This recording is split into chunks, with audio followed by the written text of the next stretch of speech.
I had always thought of our family as a picture-perfect example of love and stability. My wife Rebecca and I had been married for 15 years, living in a charming suburban home in the outskirts of Denver. We had two beautiful children, a daughter named Emma who was 14, and a son, Max, who was 12. Our house, nestled at the end of a cul-de-sac, was the epitome of a safe haven. It had a spacious backyard where the kids loved to play, and Rebecca had her own little garden where she spent hours tending to her flowers and vegetables. Rebecca worked as a marketing executive for a well-known firm downtown, while I owned a small but successful architectural business. Our lives were busy but fulfilling, and we made it a point to have family dinners every evening, where we would catch up on each other's day and share laughs. We had our fair share of ups and downs, but I believed we had built a solid foundation of trust and love. Our neighborhood was close-knit, with friendly neighbors who often held barbecues and get-togethers. Life was predictable and comfortable. I had no reason to suspect that beneath this veneer of normalcy, something sinister was brewing. Little did I know the very fabric of our seemingly perfect life was about to unravel in ways I couldn't have imagined. It began subtly. At first, I noticed small changes in Rebecca's behavior. She started working late more often, citing increased responsibilities at work. Although I missed her presence at dinner, I didn't question it. Her career had always been demanding. However, the late nights soon turned into weekends. Rebecca claimed she had to travel for work more frequently, attending conferences and meetings in other cities. During those weekends, she was distant, often glued to her phone, texting or making hushed phone calls. When I asked about it, she brushed it off, saying it was work-related. But her answers felt evasive, and I couldn't shake off the nagging feeling that something was amiss. One night, after another one of her late returns, I noticed she smelled different. The familiar scent of her perfume was mixed with something else, a musky cologne that didn't belong to her. I mentioned it, trying to make it sound casual, but she laughed it off, saying she must have hugged a colleague at work. I tried to push these suspicions aside, attributing them to paranoia or overthinking, yet the signs kept piling up. Rebecca became increasingly protective of her phone, never letting it out of her sight. She changed her passwords and got defensive whenever I asked about her day. Our conversations grew strained, and she seemed to avoid eye contact more and more. There was also a noticeable shift in our intimacy. She seemed distracted, almost detached when we were together. The passionate woman I married appeared to have vanished, replaced by someone I barely recognized. The excuses piled up: too tired, not feeling well, too stressed from work. The rejection stung, but more than that, it fueled my growing doubts. I found myself watching her closely, looking for more clues, more signs of whatever it was she was hiding. I even began to question our friends, subtly probing if they had noticed any changes in her behavior. No one seemed to have any answers, and I felt increasingly isolated in my suspicions. Then there was the night when she received a call just as we were sitting down for dinner. She glanced at the caller ID, her face blanching for a split second before she composed herself and excused herself to take the call in another room. I couldn't hear what she was saying, but the low murmurs and the tense way she spoke set my heart racing. When she returned, she was visibly flustered, muttering something about a work emergency. The seeds of doubt had taken root, and I was consumed by the need to uncover the truth. I started checking her phone when she was in the shower, but she had become too cautious, always deleting messages and call logs. I began following her when she left for her supposed work trips, but she always seemed to be heading to legitimate business meetings. Despite my best efforts, I couldn't shake the feeling that Rebecca was lying to me. The woman I loved and trusted more than anyone else in the world was hiding something, and I was determined to find out what it was, no matter the cost. One Friday evening, Rebecca told me she had to go on another business trip. She packed her bags with an efficiency that seemed practiced, almost routine. Watching her, my suspicions reached a boiling point. This time, I decided to follow her. I needed to know the truth, no matter how painful it might be. After she left, I grabbed my keys and drove a few cars behind her, keeping my distance to avoid being noticed. My heart pounded in my chest as I watched her navigate through the city, finally stopping at a hotel on the outskirts of town. It wasn't one of the usual high-end hotels her company booked for conferences, but a more discreet, out-of-the-way place. My suspicions flared into certainty. I parked my car a safe distance away and waited. Minutes felt like hours as I watched her go inside, checking in at the front desk. Moments later, a man arrived, a tall, dark-haired figure who seemed all too familiar. My breath caught in my throat as I recognized him. Michael, Rebecca's colleague. I had met him a few times at company functions, never suspecting anything beyond professional courtesy. The two of them headed to the elevator, their closeness confirming my worst fears. I felt a surge of rage and betrayal, but knew I had to keep my composure. Bursting in without proof would only give them a chance to deny everything. Instead, I needed concrete evidence. I waited for what felt like an eternity before the opportunity presented itself. A maid pushing a cart of fresh towels walked by, and in a moment of desperation, I approached her, slipping her a $50 bill. "Could you please tell me which room Mr. Michael is staying in? It's urgent," I said, my voice trembling. She hesitated, glancing at the bill before nodding. "Room 41. Armed with this information, I took the elevator up, my mind a whirlwind of emotions. When I reached the third floor, I stood outside room 314, my ear pressed against the door. I could hear muffled voices and laughter, Rebecca's laughter, a sound that once filled our home with warmth, now twisted into something cold and deceitful. Determined, I pulled out my phone and recorded the sounds coming from inside. It wasn't much, but it was something. Then I took a deep breath and knocked on the door, my heart racing. There was a moment of silence, followed by hurried whispers. The door opened a crack, and Michael's face appeared, his expression shifting from confusion to shock. "What are you doing here?" he demanded, trying to block my view inside. I pushed the door open, my eyes locking onto Rebecca, who was hastily trying to cover herself with a sheet.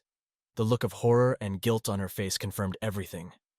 I felt a sickening mix of triumph and devastation wash over me. "Care to explain what's going on?"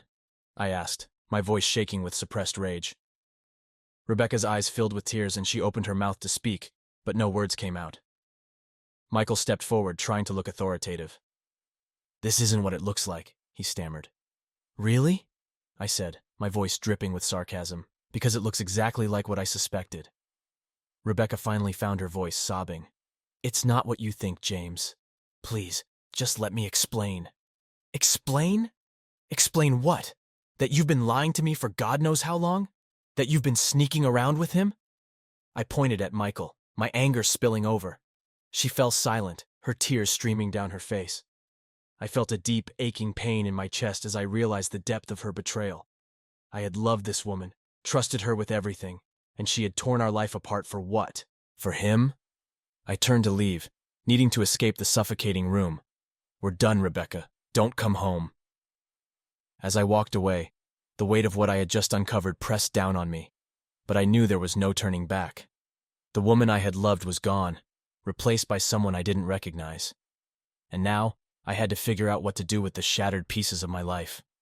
Driving home that night felt surreal, the city lights blurring through a haze of anger and sorrow. My mind was a storm of memories and questions. How long had this been going on? What had I done wrong? By the time I reached our house, I was resolved to confront Rebecca with every bit of evidence I had gathered.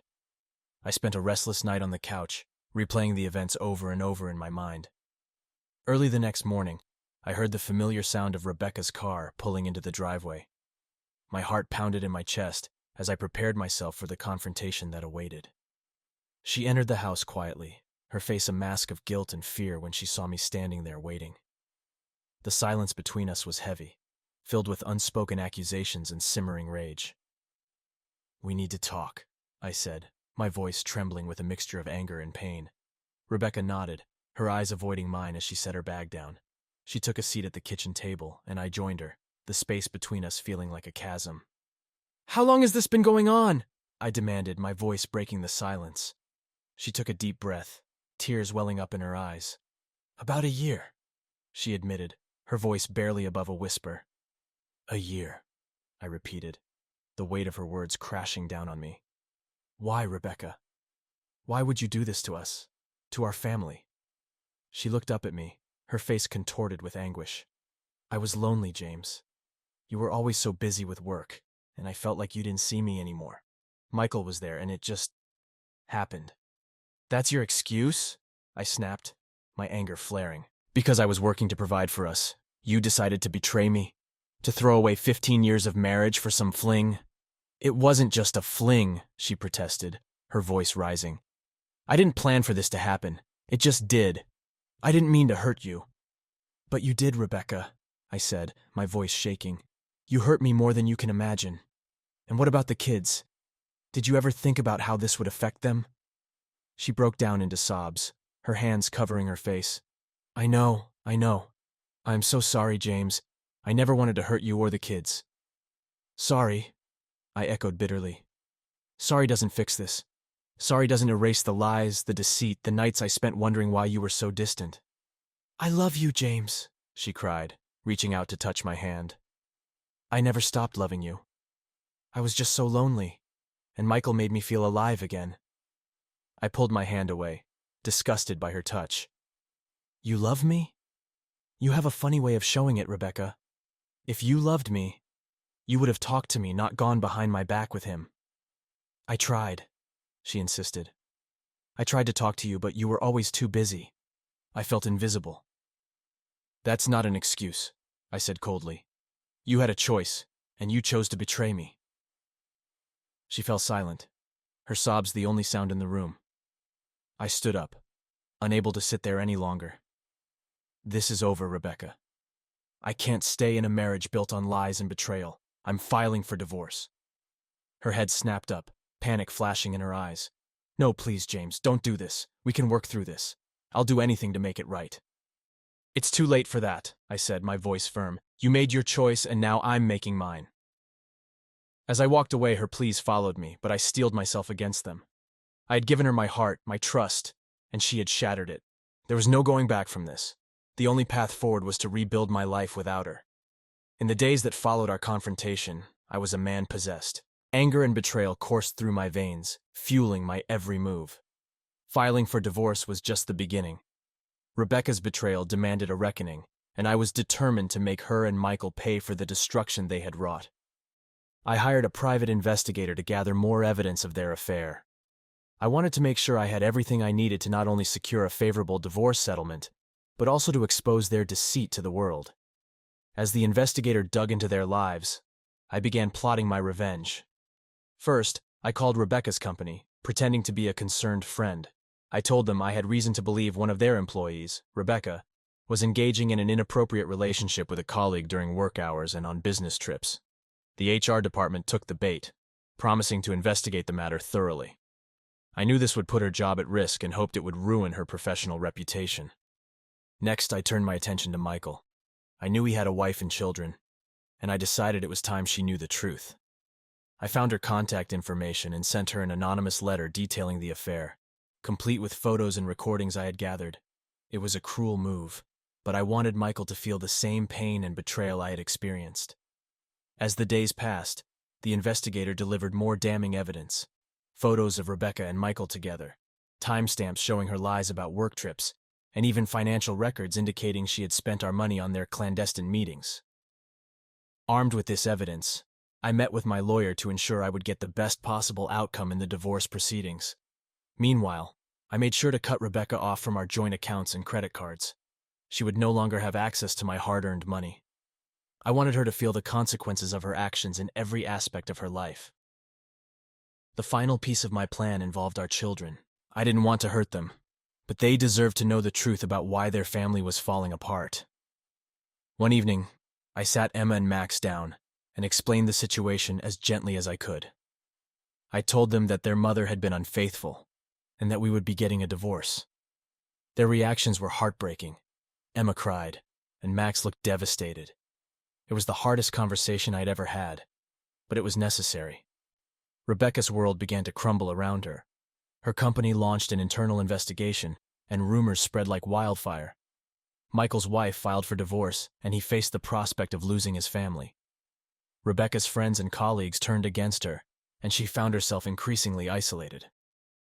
One evening, Rebecca showed up at the house looking desperate and disheveled.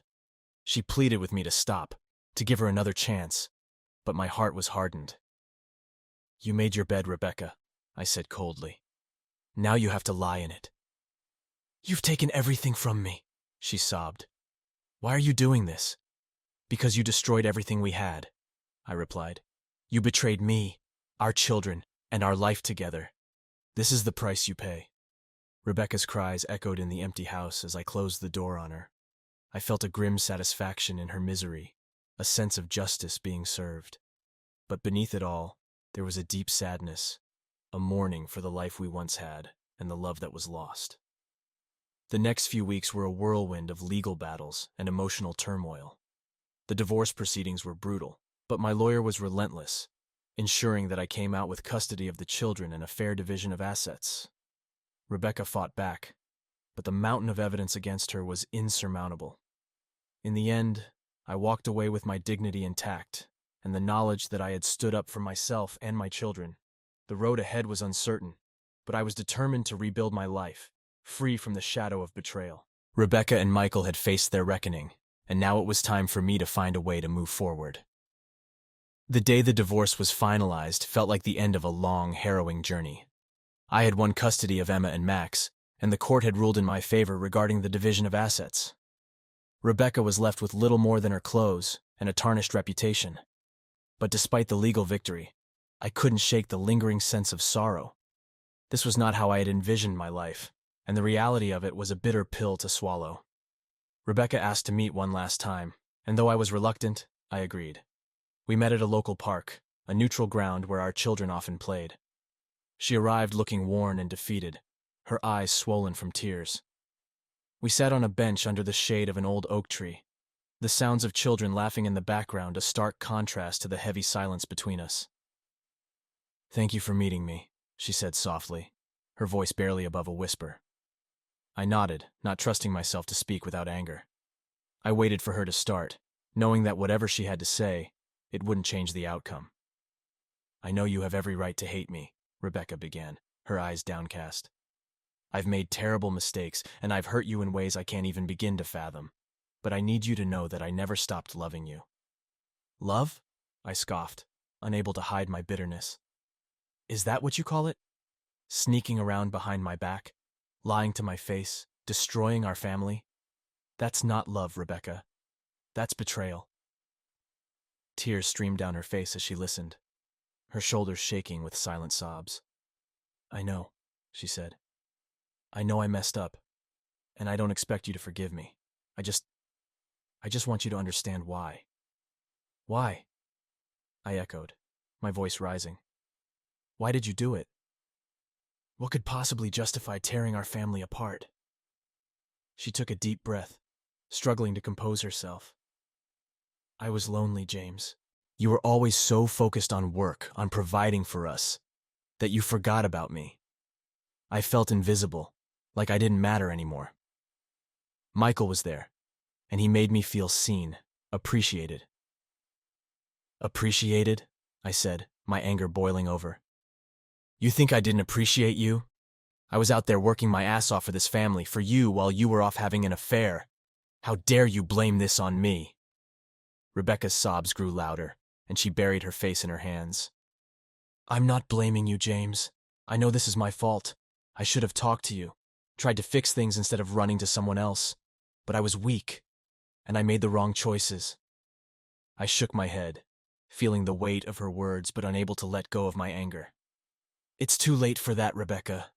You've destroyed everything we had. There's no going back." She looked up at me, her eyes filled with desperation. "Please, James, I'm begging you. Don't take the kids away from me. I know I've been a terrible wife, but I'm still their mother. I love them more than anything." I felt a pang of sympathy, but I knew I had to stay strong for Emma and Max. "I'm not taking them away from you," I said firmly. "You can still see them, but they need stability right now, and that means staying with me." Rebecca nodded, her face crumpling in sorrow. "Thank you," she whispered. "I'll do whatever it takes to make this right, to be a better mother for them." I stood up, feeling the weight of the conversation pressing down on me. "This is the end, Rebecca. We've said everything that needs to be said. Now it's time to move on." She reached out, grabbing my hand one last time. "I'm sorry, James. I'm so sorry." I pulled my hand away, the final act of severing our bond. "Goodbye, Rebecca." As I walked away, I felt a strange mix of relief and sadness. The chapter of my life with Rebecca was finally closed, but the wounds of her betrayal would take much longer to heal. I knew I had to focus on the future, on rebuilding my life and providing a stable, loving home for our children. The drive home was silent, my thoughts a whirlwind of emotions.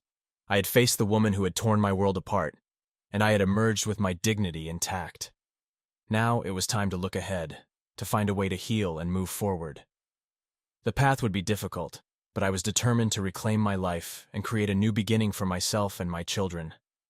The courtroom was sterile and intimidating, with its cold, hard benches and austere decor. I sat beside my lawyer, Marcia, feeling a mixture of anxiety and determination. Across the room, Rebecca sat with her attorney, looking small and vulnerable. This was the final step in a grueling process that had consumed our lives for months. The judge, a stern-faced woman with a no-nonsense demeanor, called the session to order. Marcia had prepared me for this day meticulously. We had compiled a mountain of evidence: photos, text messages, financial records, and testimonies from the private investigator. We were ready to prove Rebecca's infidelity and secure a fair settlement for myself and the children. The trial began with opening statements. Rebecca's lawyer painted a picture of a lonely woman driven to desperate measures by her neglectful husband. He argued that while her actions were regrettable, they were a cry for help from a woman who felt abandoned. Marcia countered with a clear, concise argument, presenting the evidence of Rebecca's affair and emphasizing the impact it had on our family. The judge listened attentively, her expression unreadable. When it was my turn to testify, I took a deep breath and walked to the witness stand. As I recounted the events of the past year, my voice trembled with emotion. I spoke about the nights spent alone, the growing distance between us, and the devastating moment of discovery. I described the impact on our children, the confusion and heartbreak they felt. Rebecca's attorney tried to paint me as an absentee husband, more focused on work than on my family, but Marcia skillfully redirected the narrative, highlighting my efforts to provide for my family and the sacrifices I'd made. She presented evidence of my attempts to communicate and support Rebecca, contrasting it with Rebecca's deceit and betrayal. Rebecca took the stand next. She looked fragile, her eyes red from crying. She admitted to the affair, but her voice was filled with remorse. She spoke about her loneliness, her feelings of abandonment, and her regret for the pain she had caused. It was a compelling performance, but the evidence against her was overwhelming. The cross-examination was brutal. Marcia questioned Rebecca about the details of the affair, the lies she had told, and the money she had spent. Rebecca's answers were halting and inconsistent, her composure unraveling under the pressure. The judge watched impassively, her eyes sharp and analytical. When Michael was called to testify, his demeanor was one of discomfort and regret. He admitted to the affair, but tried to downplay its significance, portraying it as a series of mistakes rather than a deliberate betrayal. Marcia dismantled his testimony with precision, exposing contradictions and highlighting the premeditated nature of their actions. The trial stretched on for days, each one a marathon of emotional exhaustion. Finally, it was time for closing arguments. Rebecca's lawyer pleaded for leniency, asking the court to consider her emotional state and the strain on our marriage. Marcia, on the other hand, emphasized the deliberate deception and the impact on our family, arguing for a fair settlement that would provide stability for the children. The judge retired to deliberate, leaving us in a tense, silent courtroom. Minutes felt like hours as we waited for the verdict. When she finally returned, her expression remained unreadable. She took her seat and began to speak. After careful consideration of the evidence and testimonies presented, it is clear that Mrs. Rebecca Andrews engaged in a long-term extramarital affair, causing significant emotional and financial harm to Mr. James Andrews and their children. The court finds in favor of the plaintiff, Mr. Andrews. Relief washed over me, but it was tempered with sadness. There were no winners here, only survivors. The judge continued, outlining the terms of the settlement. I was granted primary custody of Emma and Max, with Rebecca receiving supervised visitation rights. The division of assets was fair, but favored my contributions and the children's needs. Rebecca's alimony request was denied, given her conduct and the financial evidence presented. As the judge concluded her ruling, I felt a sense of closure. The legal battle was over, and while the wounds of betrayal would take time to heal, I could finally begin to move forward. I glanced at Rebecca one last time. She looked defeated, her eyes filled with tears. Despite everything, a part of me felt a pang of sympathy for her. She had made terrible choices, but she was still the mother of my children. Leaving the courtroom, I felt a mixture of exhaustion and relief. Marcia patted my back, her expression one of satisfaction. "You did well, James. Now it's time to focus on rebuilding your life." I nodded, taking a deep breath. The road ahead was uncertain, but I was ready to face it. The trial had been a painful ordeal, but it had also been a necessary step toward reclaiming my life. With the support of my children and the determination to rebuild, I was ready to embrace the future and leave the past behind. In the weeks following the trial, I focused on creating a sense of stability and normalcy for Emma, Max, and myself. The house, once filled with tension and deceit, began to feel like a home again. I redecorated, letting the kids choose new colors for their rooms and bringing in new furniture that reflected our fresh start. It was therapeutic, transforming the space and making it our own. Work became my refuge. My architectural firm provided the distraction I needed, and I threw myself into projects with renewed vigor. The routine helped, and the satisfaction of seeing my designs come to life gave me a sense of purpose. My colleagues, aware of my personal turmoil, offered their support, and I found solace in their camaraderie.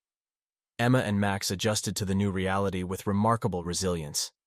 We had difficult conversations about the divorce, about their mother, and about the changes in our lives. But we also made time for joy. Weekends were spent exploring the outdoors, hiking in the nearby mountains, and discovering new favorite spots in the city. We even adopted a dog, a rambunctious golden retriever named Sam, who quickly became a beloved member of our family. Rebecca's supervised visitations were tense at first, but gradually they became more manageable. I could see the pain in her eyes each time she left the house, and though I harbored anger and resentment, I knew it was important for the children to maintain a relationship with their mother. It was a delicate balance, but we navigated it as best as we could. Therapy sessions with Dr. Ellis continued to be a cornerstone of my recovery. He helped me process the betrayal and the complex emotions that came with it. "It's okay to grieve, James," he reminded me often. "But don't forget to give yourself credit for how far you've come." One day, as I sat in his office, Dr. Ellis asked me a question that took me by surprise. "What do you want for your future, James? Beyond the immediate needs, what do you see for yourself?" I paused, contemplating his words. For so long, my focus had been on survival, on getting through each day. But as I thought about it, I realized I did have dreams for the future. "I want to build something meaningful," I said slowly. "Not just in my work, but in my life. I want to find happiness again, to experience love and trust." Dr. Ellis smiled. "That's a good start. Keep nurturing those dreams, and don't be afraid to pursue them." As the months passed, I took his advice to heart. I reconnected with old friends, people I had lost touch with during the turbulent years of my marriage. They welcomed me back with open arms, and it felt good to rekindle those relationships. I also made new friends, finding a supportive community in unexpected places. Aaron, the new colleague I had met during the divorce proceedings, became a significant part of my life. Our friendship blossomed slowly, built on mutual respect and shared experiences. She had her own history of heartbreak, and we found comfort in each other's company. We started spending more time together, first as friends and then as something more. One evening, as we sat on my porch watching the sunset, Aaron turned to me with a smile. "You know, you're a different person than the one I met months ago. You've come a long way, James." I smiled back, feeling a warmth in my chest. "Thanks, Aaron. You've been a big part of that." She reached out and took my hand, her touch gentle and reassuring. "I'm glad we found each other." Our relationship grew naturally, without the rush or pressure of past mistakes. We took our time, learning to trust and care for each other deeply. Aaron became a beloved presence in Emma and Max's lives, and they embraced her with open hearts. As we moved forward, I found a sense of peace I hadn't known was possible. The scars of betrayal were still there, but they no longer defined me. I had built a new life, one filled with hope and possibility.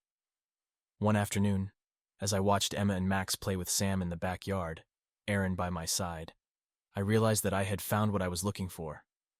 It wasn't about erasing the past or forgetting the pain, but about embracing the future with courage and an open heart. Life had thrown me a devastating curveball, but I had come out the other side stronger and more determined than ever. The road ahead was still uncertain, but I was no longer afraid. With my children, my work, and Aaron by my side, I was ready to face whatever came next. As the sun set on our little cul-de-sac, casting a warm glow over our home, I knew I had found my new beginning. And for the first time in a long time, I felt truly happy.